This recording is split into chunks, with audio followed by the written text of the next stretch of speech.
What's up, everybody? This is your boy VeNoM, back to give you another video. Today is my last words to you all before I go see Slipknot. I see Slipknot tomorrow, and the show starts at 5:30, and they have Behemoth, Volbeat, and some other band that I don't really want to see. Just to be straight up honest, I could give a shit less about these other three bands that they're going to have. So the first three bands, then, of course, the main event, Slipknot. Now, my video today is me going to tell you a little story that I had about the last time I saw Slipknot. Spoiler warning, emotions are involved. I've been a fan of Slipknot for a very, very long time, since really the beginning. Since the self-titled album. I would say before that, but I would be lying. If you don't know much about Slipknot, you'll know that they did have an album before their self-titled album, which was with different people, and it wasn't really Slipknot back then. It was something else. But I've been a fan since they made it. They straight up made it. And growing up as a teenager and a young adult, I prayed and begged for the day to go and see them. But, you know, I never really had the money to go to a big show like that. And any time they're around, it was always just really bad timing, you know. And back in 2016, I got my opportunity. I had the money, and I had some more money, and I had lots of money. So I signed up with some family members to go to a show called Rock USA, which is in Wisconsin, Oshkosh. If you don't know what I'm talking about, go check it out. They put on some pretty good shows every year. 3-day event with every kind of band known to man. I mean, I'm not joking. The whole event was so phenomenal. I'd never done anything like that, not even close. So it was all new territory for me. It was pretty nerve-wracking, to be honest. But the second day was Slipknot. They were the main stage. They were the main guys, the last band to go on at night.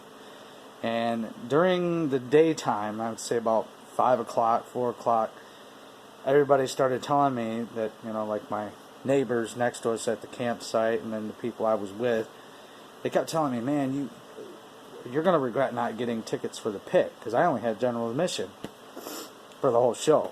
I didn't want to be, I was being a cheap ass, is what I was doing. And everybody kept telling me, dude, Slipknot's your band, man. And you have opportunity to get in the pit. What, it's an extra $100, so what? Buy a ticket for the pit for Slipknot, you will not regret it. It's like, yeah, man, you know, I really want to, but what if I need the money? And so I called my wife, and I talked to my wife about it. She said the same damn thing. What are you waiting on? Go and buy that ticket. That's all it took. So I went and bought the ticket. And I sat there for 3 hours with that ticket, and my hand just staring at it like it's like a relic. It's like, oh my God, I have a pit ticket to get really, really, really fucking close to Slipknot. And so on and so forth. So the end of the night gets there. The band before Slipknot was Disturbed. Now, I love Disturbed. They're freaking amazing. But unfortunately, they were overshadowed by my chance at being in the pit for Slipknot. See, you have to get in line for the pit, but the line doesn't start until the last band is over. So once Disturbed ended, then I could run into a line to get into the pit line, and then eventually get into the pit. So the last 5 or 6 songs that Disturbed played, I sat there just giggity. I couldn't focus on Disturbed at all. I couldn't wait for it to be over with, to be honest. It's like, hurry up, get the stupid songs over. I don't care. I just don't care. Let's get to Slipknot. So I finally get, the show ends. It was awesome, even though I was barely paying attention. I get in the pit line. It was about, I don't know, halfway back. And the whole time I'm standing in line, I'm pacing in this little area, back and forth, back and forth. 1 second I'm giggity, excited, screaming, hollering. The next second I'm basically bawling like a baby.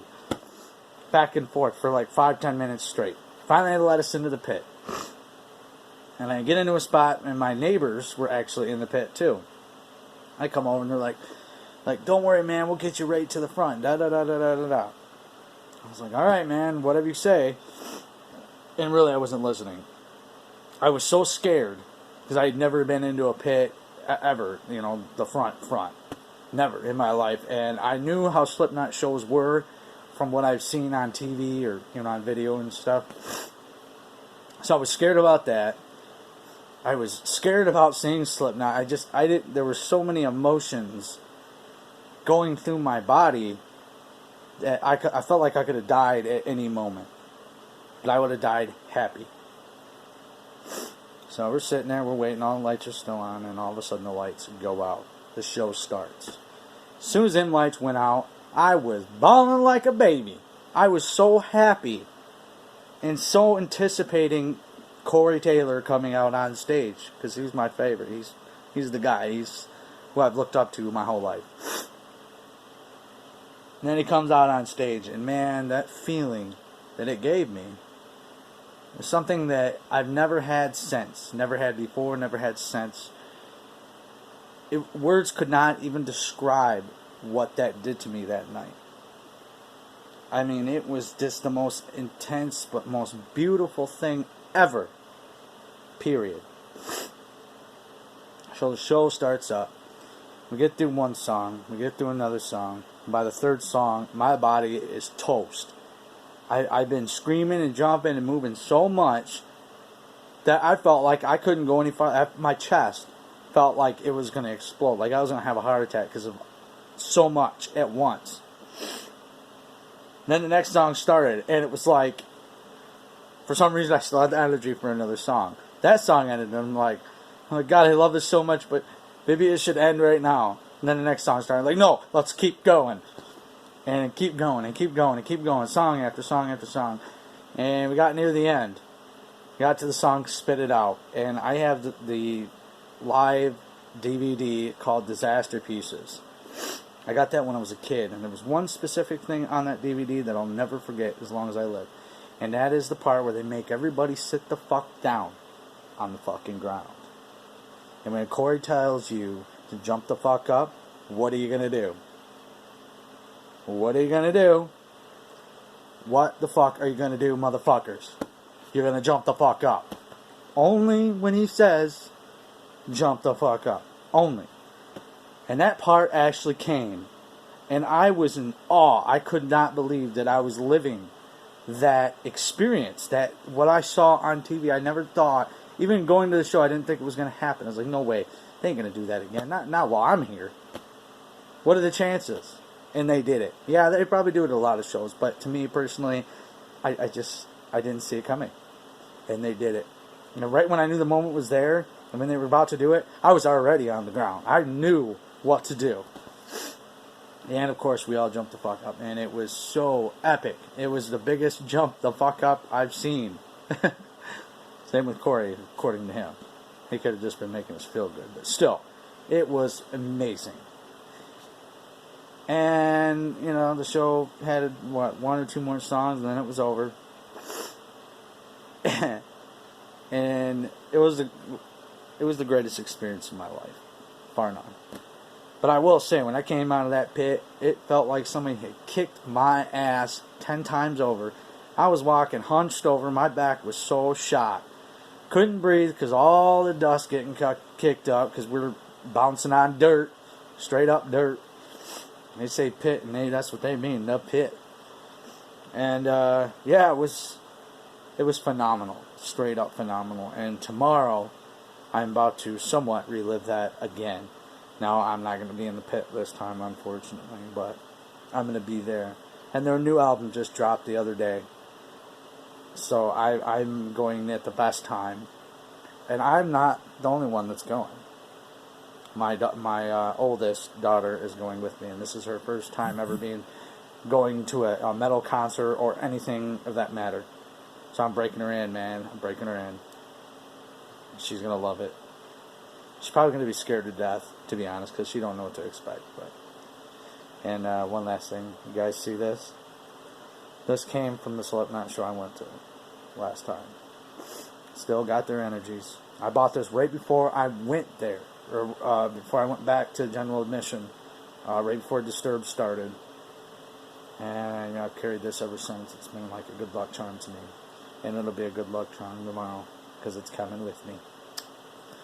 Anyways, guys, I just wanted to share this little story with you, just because I can. It's my YouTube channel. I can do what I want. Whatever. I can do what I want. Anyways, guys, feel the love. Feel the flow. Give me some likes. Give me some subscribes. I need some more subscribers, damn it. I need more. More. So let's hit that subscribe button. Be generous. Be awesome. Be cool. Be rocking. I love you guys. And until next time, feel that flow. Feel the flow. Peace.